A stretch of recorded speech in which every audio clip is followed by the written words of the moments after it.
The facts are clear. Not only do the Jewish people have a right to the land by biblical decree, but the legality for the establishment of a Jewish homeland, the State of Israel, as evidence shows, is irrefutable.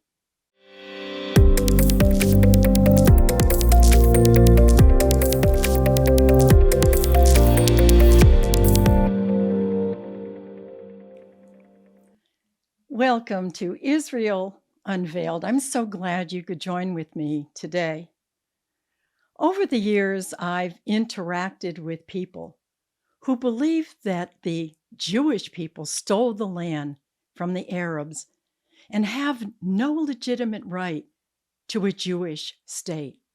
For many Christians, the right of the Jewish people to the land of Israel is established on a biblical foundation. But for others, that's not proof enough.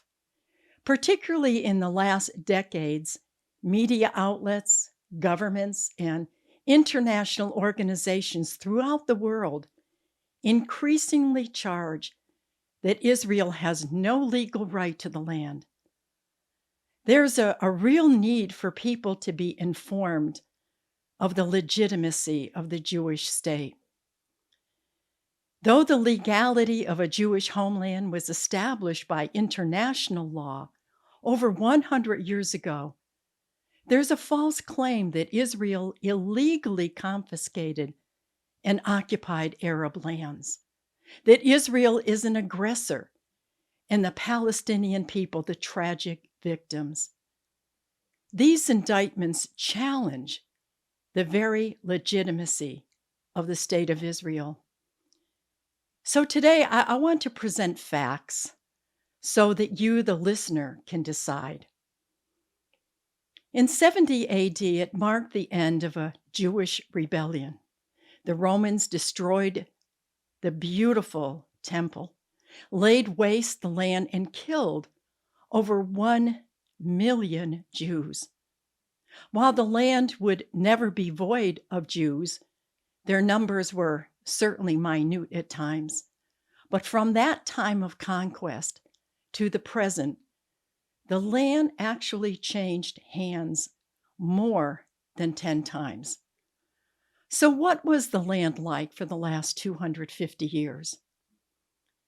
In 1785, Constantine Volney, who traveled extensively throughout the Middle East in the 18th century, declared that the ruined and desolate state of Palestine, he said, we with difficulty recognized Jerusalem.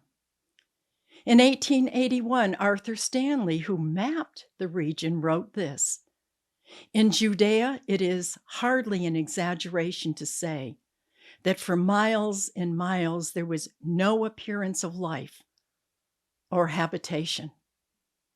Ruth Kirk, who was former professor of geography at Hebrew University, wrote this: the middle of the 19th century in Palestine marked the end of a quarter of a millennium of neglect and decline.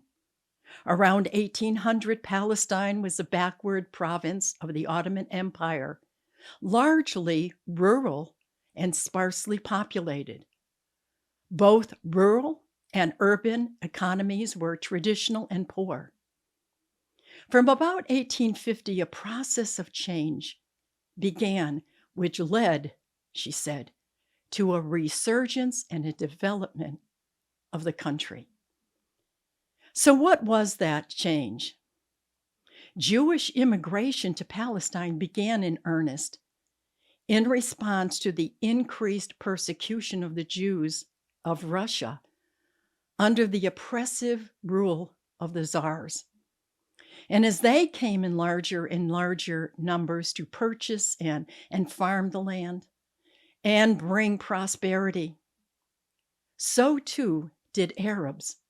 They came from other areas, and they came in response to the land coming alive. The events of World War I would have a dramatic impact on the history in the region.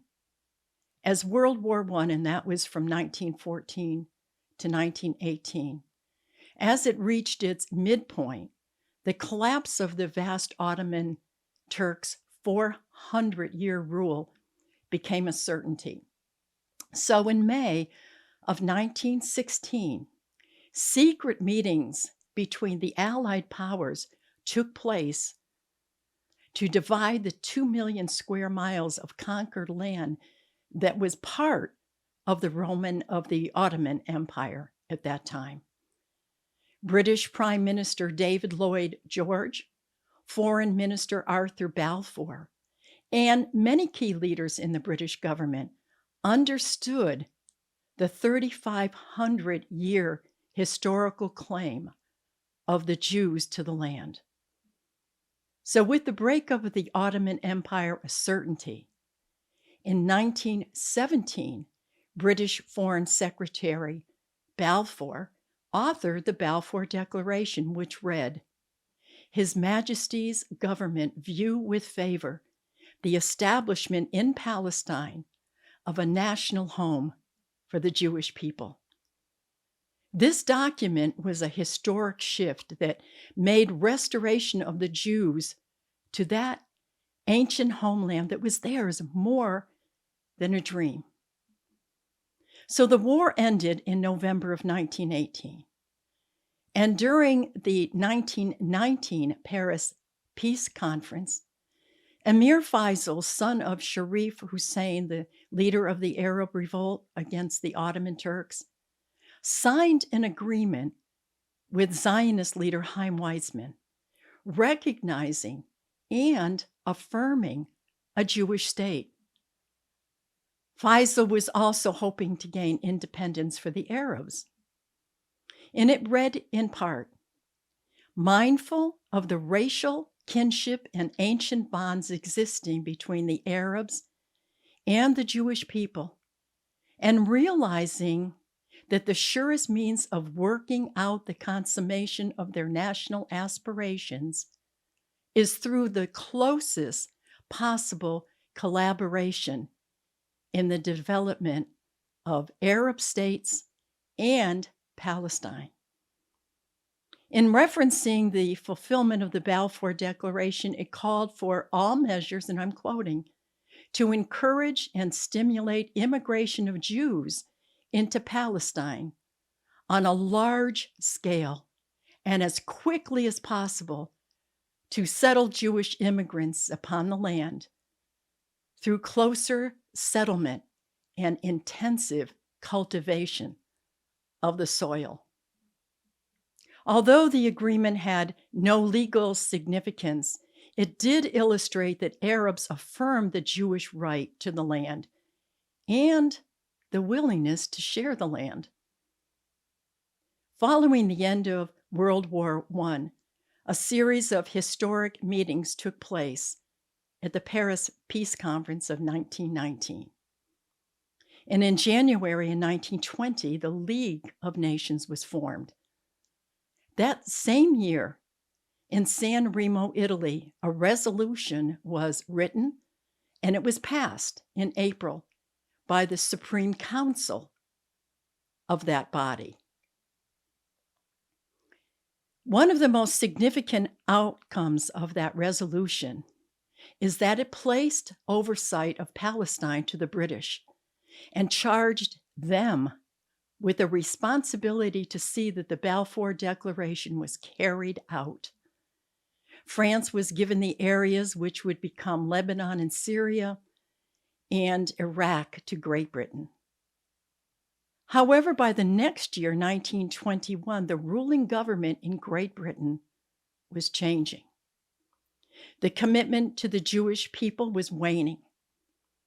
That same year, British Colonial Secretary Winston Churchill, acting on behalf of the British government, carved out 77% of Palestine to create Transjordan, that's present-day Jordan, to reward the Hashemite Sheikh Abdullah for his wartime assistance.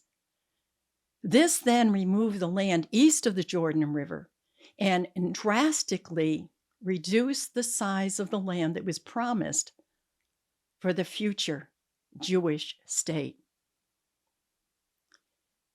In 1922, the 55 members of the League of Nations voted, and they ratified the mandate for Palestine. The 1920 San Remo Resolution was incorporated into it. The next year, Great Britain gave the Golan Heights over to the French mandate, and that would eventually become part of Syria.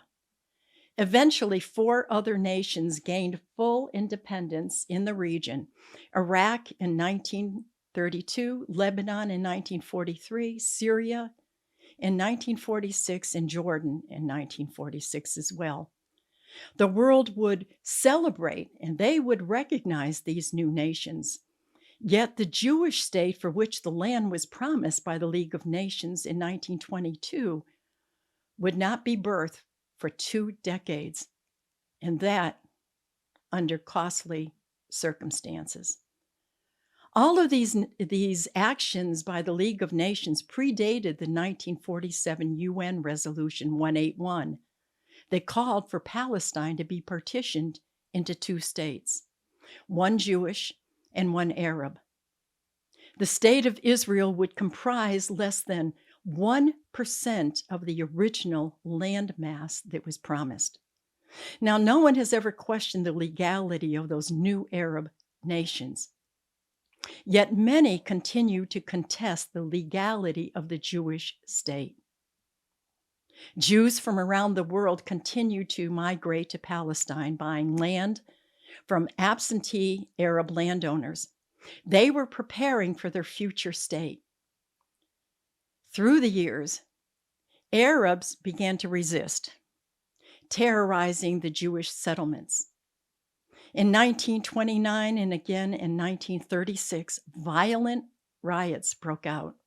67 Jews were murdered, and survivors were forced to flee Hebron and other historic communities.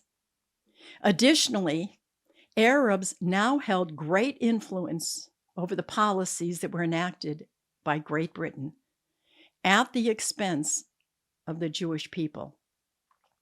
In 1935, a British Royal Commission was sent to Palestine to assess the growing tensions and to propose some solutions to the continuous conflict. In their 400-page report, they concluded that the British mandate, as established by the international community, would not work. They recognized that both groups had irreconcilable ambitions concerning the land. So their recommendation was a partitioning of the land between the two, with Jerusalem and the land immediately surrounding it under British control. It gave 17% of the land to the Jews and 75% to the Arabs. And in addition, it called for huge population exchanges in order to align with what they felt were the newly reconstructed territories that would be formed. Jews in the majority of the Jewish areas and Arabs in their areas where they were the majority. Now, the Jewish leaders saw it simply as a first step in discussions, while the Arabs rejected it outright. 2 years later, the British proposed and ratified in 1939 the McDonnell White Paper. It was drafted by the Colonial Foreign Secretary at that time, Malcolm McDonnell. It basically nullified the Balfour Declaration.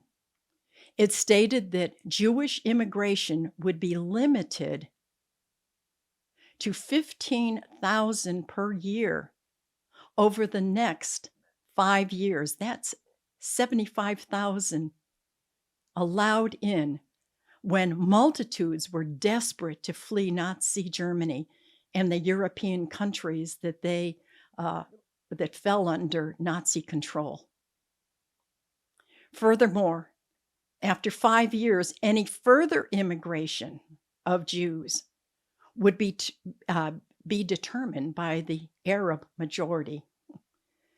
Thus, Jewish immigration in Palestine would be subject to Arab approval. The horrors of the Nazi death camps and the murder of 2/3 of European Jewry brought the delayed move for a Jewish state in their ancient homeland onto the world stage again. It was time for the international community to honor its commitment legally set forth in the League of Nations almost 30 years before. Finally, in 1947, Great Britain relinquished its responsibility of what remained of the original Palestine to the United Nations. The UN now had the power and the responsibility to make decisions over the status of the land. 11 nations participated on a special committee.